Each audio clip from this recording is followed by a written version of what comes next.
Today's 1080th day that I'm here to lessons of learning. I'm learning how to support your dreams, your goals, allow you to become the person that you want to become. Today I speak about feedback again. I share the importance of feedback. I share the mistakes of receiving feedback because, of course, if you don't know how to receive the feedback and you don't take advantage of feedback, even though you receive feedback, you're not able to maximize it. Today I focus on how to give feedback, how the common mistakes of giving feedback. Now, I truly believe in 360-degree leadership. So that means that when you really want to be a great leader, so that means we need to be able to lead a person that is theoretically below us, that in a hierarchy, a person who is, or maybe not below us, just they have a lower level of skill set. So if you look into your skill set, so from 1 to 10, so it might be that you're already at 4. So that means you're able to lead and give feedback on people who are 1, 2, 3. You're able to really sometimes able to give 360, though that means you're able to give feedback for peers who might be in exactly the same level as 4. And of course, at the same time, you're able to give feedback who are above us theoretically and have a better skill set. So 5, 6, 7, 8. Now, at the same time, we need to understand that we need to receive feedback and need to give feedback all the time. We need to give and receive, give and receive. I love the example with lungs because when you take in, at some point you need to give out. You're not able to really always just take in, take in again. I think that feedback is exactly the same thing. We need to learn and develop the way how to give the feedback, because if you're not able to give the feedback, we will not be able to learn to receive more feedback. So giving feedback is as essential as receiving feedback. I truly believe that. So today we'll share the most common mistakes when we give feedback. And giving feedback is a skill set. If you never done that before, it could feel uncomfortable. It could feel that is no, this is I could never do that. Like a lot of things could really feel that is not for you. But I can tell you that you're able to develop the skill set in every area of life. Every area of life, you're able to be a person who adds value to people because feedback is value. So number one, and the most common one mistake is being too vague. Being too vague, it is good. You did an amazing job. It's a feedback directly. You did a great job. It's a feedback, but does it add any value besides real uplifting? No. So that means that when we say that a person did a great job, what exactly did they do great? What exactly that you liked about what they did? When you exactly say that this part, what you did, I loved it, and this part maybe I didn't like. It might be that the great job includes everything, includes all the things that they did well and all the things that they did not well. So it means rather than be vague, we need to learn how to be specific. Because when you be specific, person is able to improve. If we able to be, if we are very very vague, person is not able to improve. Just positive thing and that's it. But when you're able to be specific, specific improves. Vague keeps it the same place. Number two is focusing on personality, not behavior. I think that a lot of times we make mistake and thinking that this is them, this is this is who they are, not the behavior that they do. I think that a lot of times even like people say I'm a failure. No, you fail. This is was your behavior. This is what you did, not who you are. And feedback is essential to really make that separation, what who they are and what they do.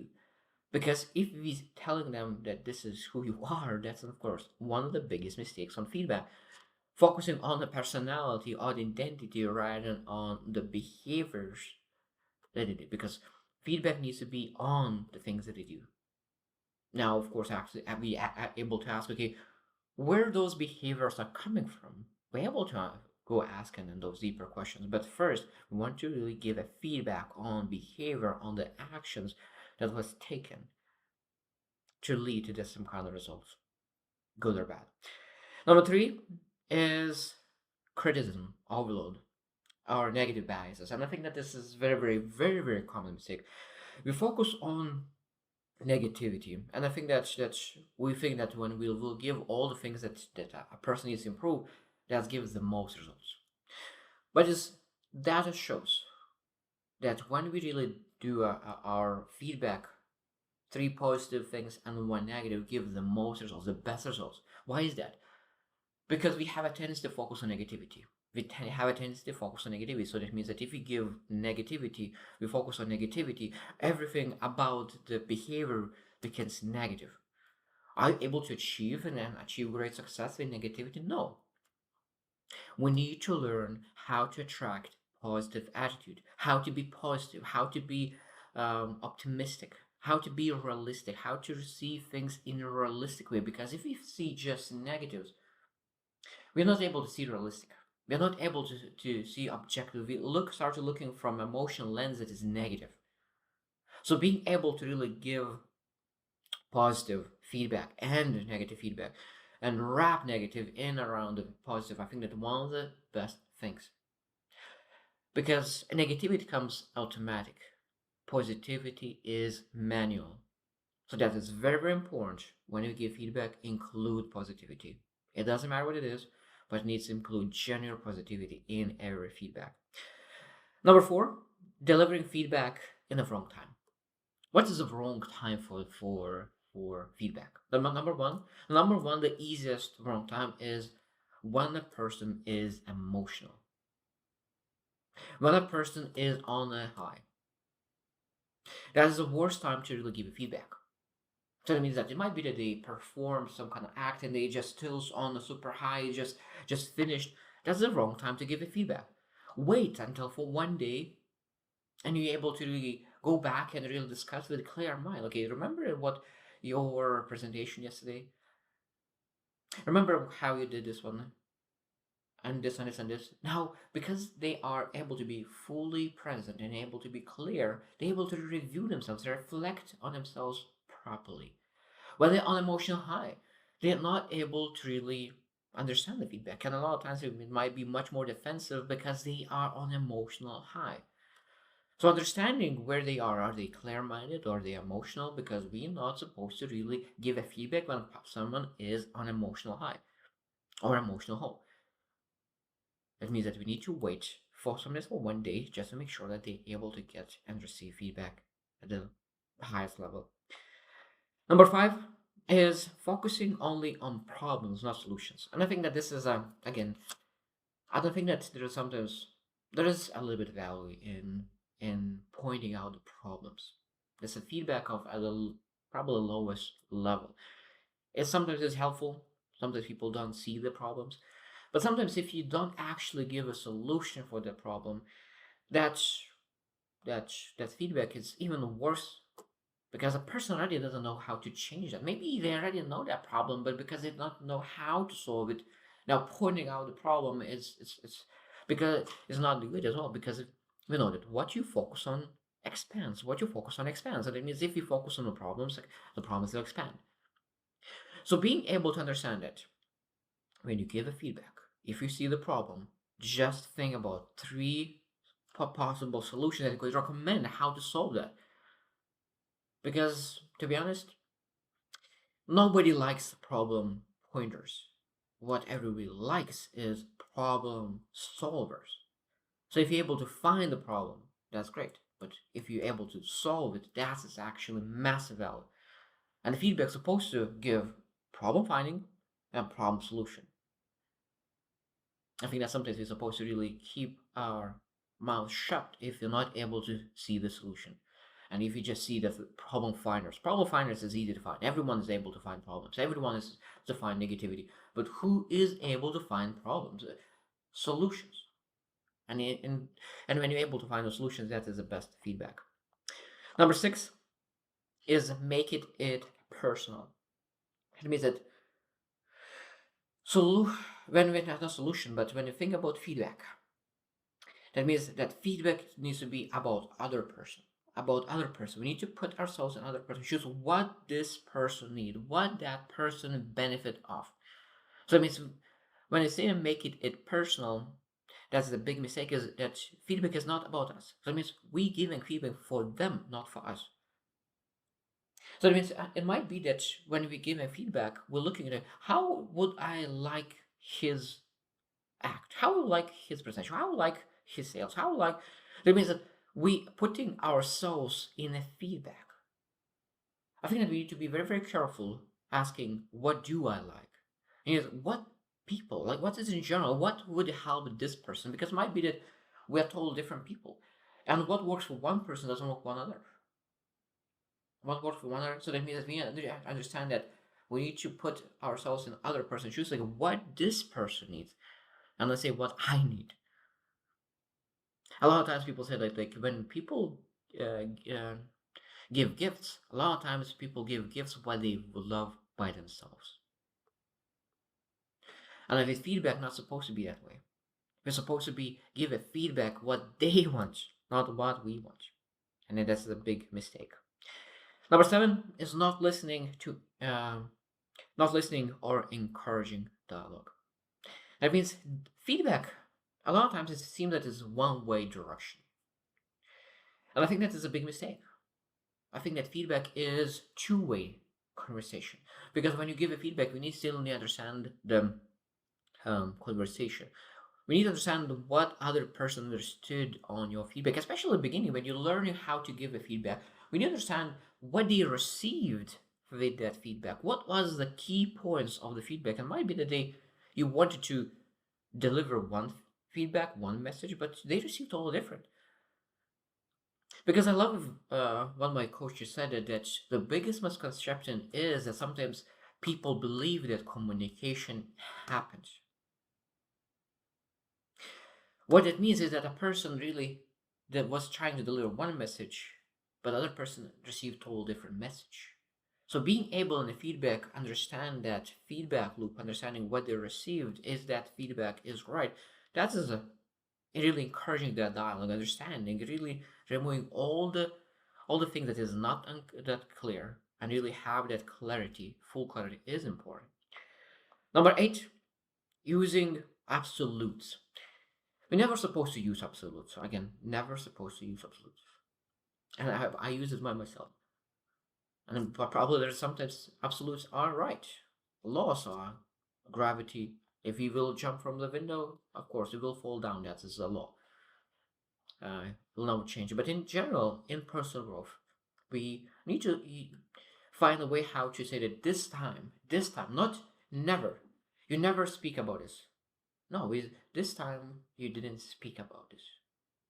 And that means behavior is not absolute. Behavior is based on something.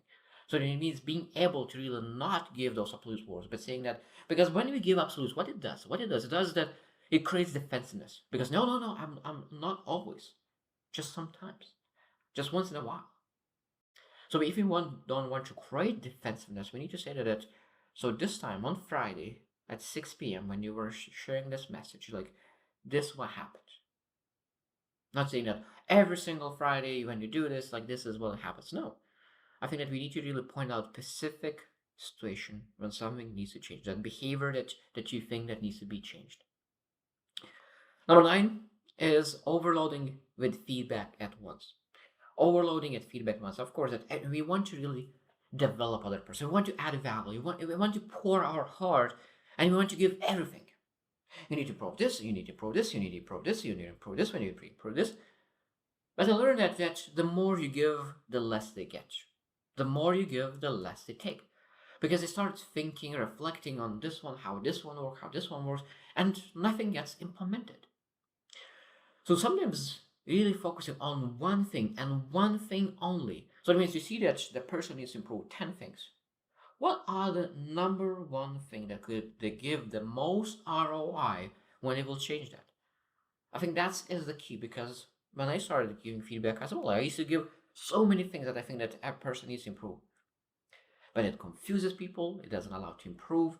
So actually good feedback focuses on one, maybe two, maybe three max if it's very, very simple. But if there is some kind of major change that a person needs a major change that they need to do in their behavior, one is more enough. So that means you implement, you reflect on that, and then you give other feedbacks. Because a lot of times when you focus at one major thing, sometimes could affect all other things. So it's better to focus on one thing than it really can, and that gets very confusing.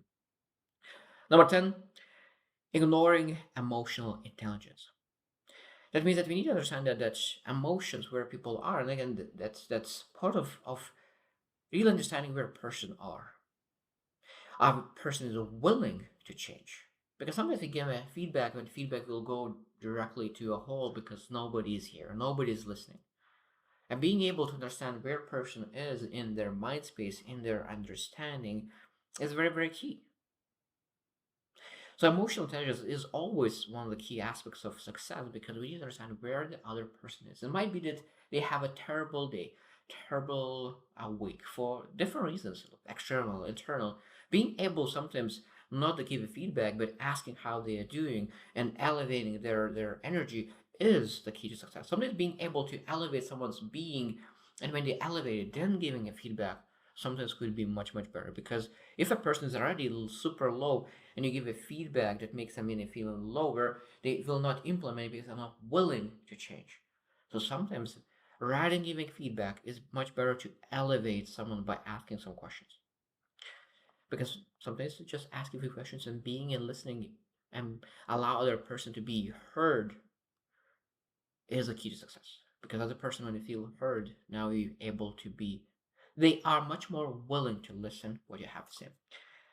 Number 11 is focusing on the past, not the future. So it means we're looking at sometimes, if we, especially when we had experience with someone and they did some kind of bad behavior and we're carrying that, and after a month or two, we said, oh, this is what you did 2 months ago.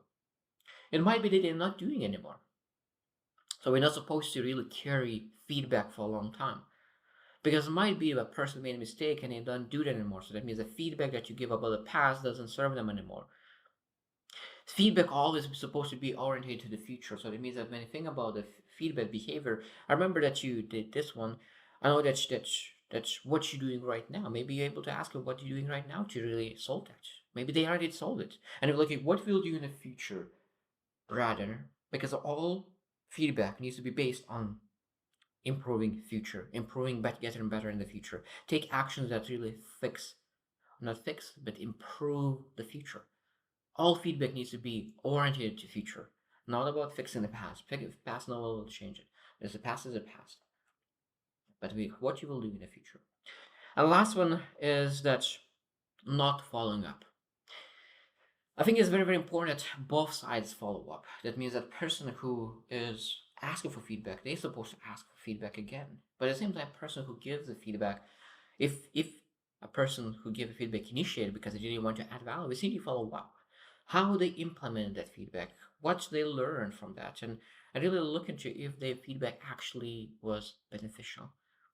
Because feedback is the key to success, and following up is the key to success as well. I think that so many times when I really look into the most successful people, always said that especially in sales and in business, the money is in follow up. The money is in follow up, and I think that that's the growth, the feedback growth, the really ability to get better is in follow up as well. So when we want to get the most out of the feedback, we need to follow up, reflect what worked, what doesn't work, what I need to do now to really get even better. So I hope that you will reflect and really see the importance, because I see the massive importance of giving and receiving feedback. And I hope that you will start giving feedback much more often.